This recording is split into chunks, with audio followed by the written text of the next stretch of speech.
শ্রদ্ধা সকলকে। সুকান্ত জন্ম শতবর্ষে জলপাইগুড়ি বইমেলা কমিটিকে আমাদের কথা বিতানের তরফ থেকে আন্তরিক কৃতজ্ঞতা জানিয়ে আমাদের ক্ষুদে শিল্পীদের দ্বারা পরিবেশিত হতে চলেছে জন্ম শতবর্ষে কবি সুকান্ত। নমস্কার নমস্কার, আমরা কথা বিতান। আজ আমরা চলে এসেছি বইমেলার মঞ্চে।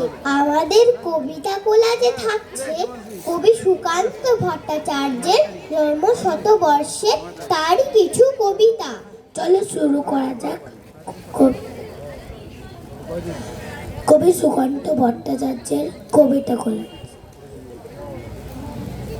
বিয়ে বাড়ি বাজছে সানাই, বাজছে নানান বাদ্য, একটি ধারে তৈরি হচ্ছে নানা রকম খাদ্য। হইচই আর চেঁচামেচি, আসছে লুচির গন্ধ, আলোয় আলোয় খুশি সবাই, কান্নাকাটি বন্ধ। বাসর ঘরে সাজছে করে সকলে উৎফুল্ল, লোকজনকে আসতে দেখে কর্তার মুখ খুলল। আসুন আসুন বসুন সবাই, আজকে হলাম ধন্য, যত সামান্য এই আয়োজন আপনাদেরই জন্য। মাংস, পোলাও, চপ, কাটলেট, লুচি এবং মিষ্টি, খাবার সময়েদের প্রতি দেবেন একটু দৃষ্টি। বর আসেনি তাই সকলে ব্যস্ত এবং উৎসুক, আনন্দে আজ বুক সকলে নাচছে কেবল ধুক ধুক। উলু দিতে তৈরি সবাই, শাক হাতে প্রস্তুত, সময় চলে যাচ্ছে বলে মনটা করছে খুঁতখুঁত। ভাবছি সবাই কেমন বলতে খুঁটে জব্দ, হঠাৎ পাওয়া গেল পথের মোড়ে গাড়ির শব্দ। হলো ধ্বনি উঠলো মেটে, শাক বাঁধলো জোরে, বরকে সবাই এগিয়ে নিতে গেল পথের মোড়ে।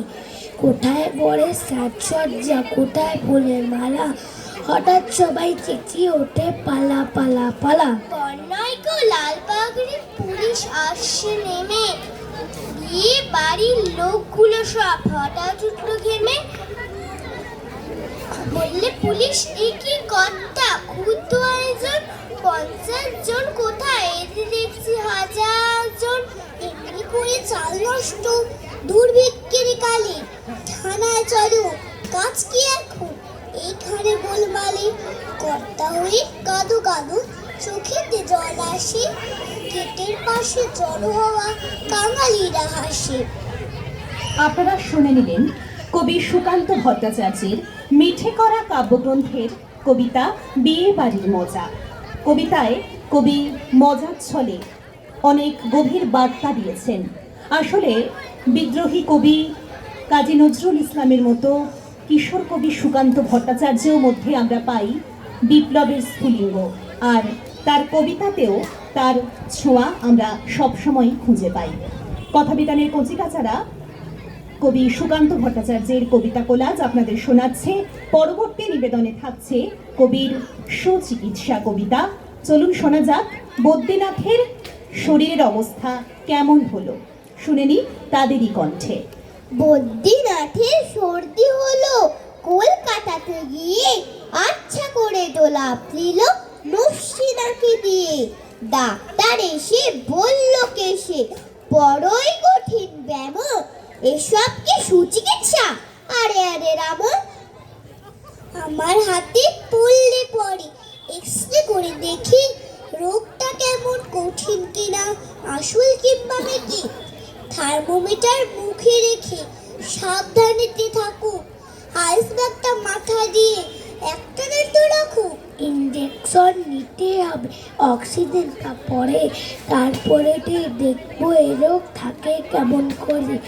পল্লীগ্রামের বদ্রীনাথ অবাক হলো ভারী, সর্দি হলেই এমন তর, ধন্য ডাক্তারি।